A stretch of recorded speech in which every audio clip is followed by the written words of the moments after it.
l'est de notre pays, principalement la province du Nord Kivu, est marquée malheureusement par une grande insécurité.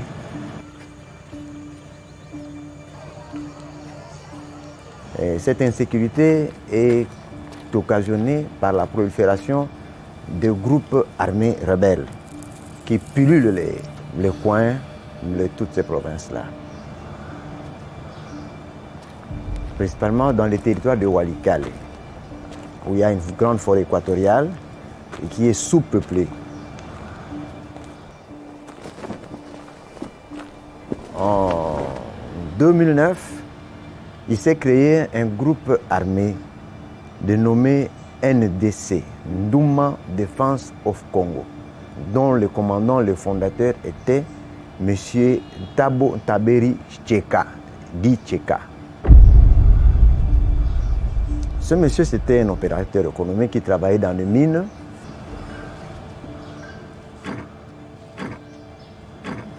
Et qui finalement s'est converti en seigneur de guerre.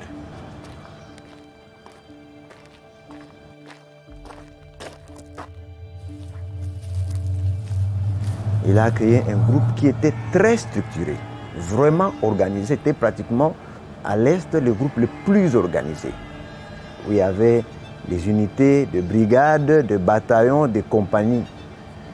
Or, ces groupes s'illustraient par les viols. Partout où ces groupes passaient, dans le village, ils commettaient des viols. C'est donc comme ça que ces groupes-là, soi-disant pour aller se ravitailler en vivres, ils vont entrer dans ces villages, ils vont s'arranger pour éloigner les hommes et laisser les femmes abandonnées à elles-mêmes. Ils vont entrer dans ces villages où ils vont commencer à piller systématiquement et violer.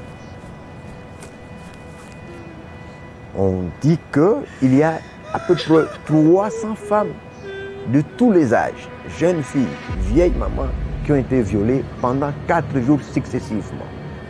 Alors c'est à partir de ce moment-là que le groupe de Tcheka a été connu dans ces exactions de viols massifs de la population de Luvungi. Tcheka, c'était pas n'importe qui, je le dis.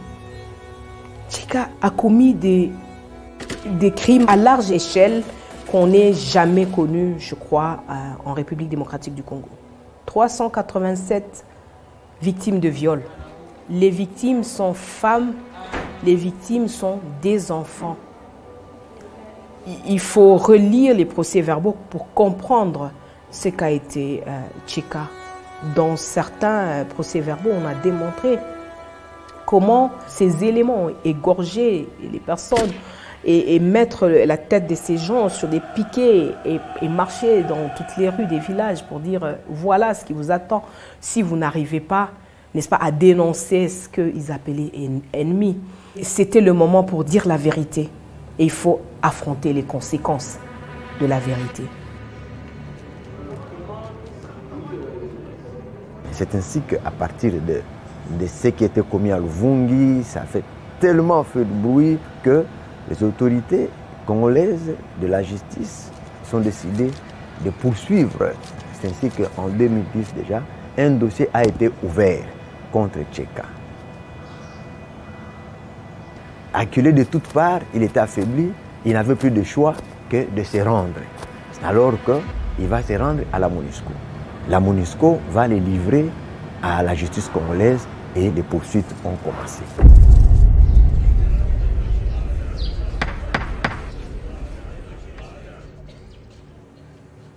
Ça faisait plusieurs années depuis que les victimes attendaient que justice soit faite.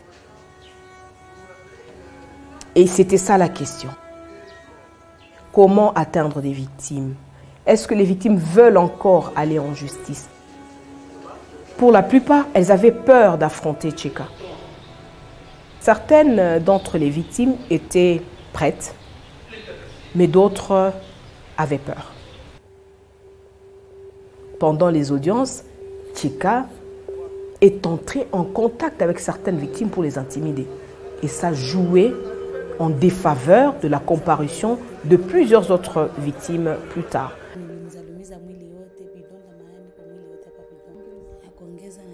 Les victimes, ce n'était pas évident parce qu'elles demeuraient dans des zones de conflit où ces groupes étaient en activité.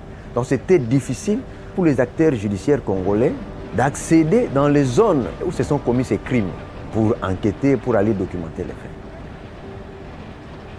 Et puis, enfin, elles craignaient des représailles de la part de leurs bourreaux. Et puis, pour les cas de viol, la stigmatisation de la société, la pesanteur culturelle et sociale. Une femme africaine qui est violée se gêne de se présenter devant une autorité judiciaire pour dire tout haut que moi j'ai été violée, j'ai été atteinte dans mon intimité. C'est difficile, il y en a qui se taisent par peur d'être rejeté dans la société par son mari et tout cela. C'était des difficultés. C'est grâce à la collaboration avec la MONUSCO que nous avons pu contourner toutes ces difficultés. La MONUSCO nous appuyait matériellement, financièrement, dans la recherche, le déplacement, le descente sur terrain. Et quand il fallait que les acteurs congolais descendent sur terrain pour enquêter, pour entendre les victimes, ils étaient encadrés sur le plan de la sécurité par les contingents de la MONUSCO. Les victimes qui ont comparu, c'était grâce à l'appui de partenaires qui les a pris en charge, qui les a sécurisés de leur milieu jusqu'au lieu où se tenaient les procès. J'ai vu un peu le Bureau conjoint des Nations Unies aux droits de l'homme, Avocats sans frontières, Trial, et les cellules d'appui aux poursuites qui ont ensemble travaillé et se demandé quelles sont les méthodologies à mettre en place, qu'on puisse veiller à la protection de la victime. Et donc, pour la plupart, on a pu entrer en contact avec les victimes. Elles sont venues comparaître, mais on a eu la chance d'avoir une cour qui était assez ingénieuse pour identifier les mesures de protection à mettre en place à la requête du collectif des parties civiles. La prise en charge, oui, elle était très nécessaire, puisque les victimes très éloignées de la ville de Goma avaient besoin d'un appui pour avoir des moyens pour se déplacer, mais aussi à Goma, les victimes doivent survivre. Et donc, l'appui que nous avons donné, c'était vraiment pour leur déplacement, c'était pour leur survie à Goma et leur retour, pour que leur engagement ne soit pas vain.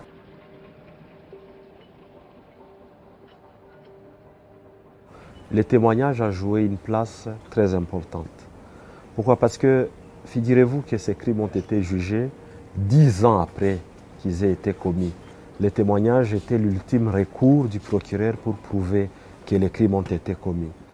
Il y a eu des témoignages difficiles à écouter, difficiles à lire, qui ont décrit une activité criminelle que je ne saurais décrire comme l'ont fait les victimes, surtout les violences sexuelles qui ont été commises à l'égard des femmes. Toutes les fois que j'en parle, ça me fait vraiment divertir. C'est une réalité vécue par une communauté qui n'a pas de protection. Il faut qu'il y ait quelqu'un pour parler. La MONUSCO, les partenaires, ont organisé des ateliers et des séminaires pour former les acteurs judiciaires en cette matière de crimes internationaux. Cela nous a permis d'accéder, d'avoir des connaissances suffisantes pour bien instruire ces dossiers. Après sa reddition à l'audience, Tcheka pleure.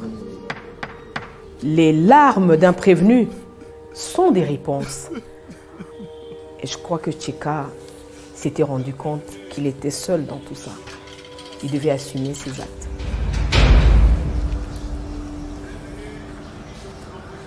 Le procès a duré 2 ans. Tcheka a été reconnu coupable de crimes de guerre, par vol, par meurtre, par viol, et il a été condamné à la peine, à la servitude pénale à perpétuité. Et en ayant arrêté, jugé et condamné Tcheka, la justice congolaise a démontré que c'était possible que la justice congolaise pouvait le faire avec une volonté, une détermination et des moyens. Elle était capable de le faire et elle l'a fait. C'était un grand message, la condamnation de Tcheka. Un message d'assurance pour les victimes qui se sont dit, bon, on n'a pas pris notre courage d'aller comparaître de manière vaine. Voici que Tcheka, pour une fois, il est condamné. C'était un message fort.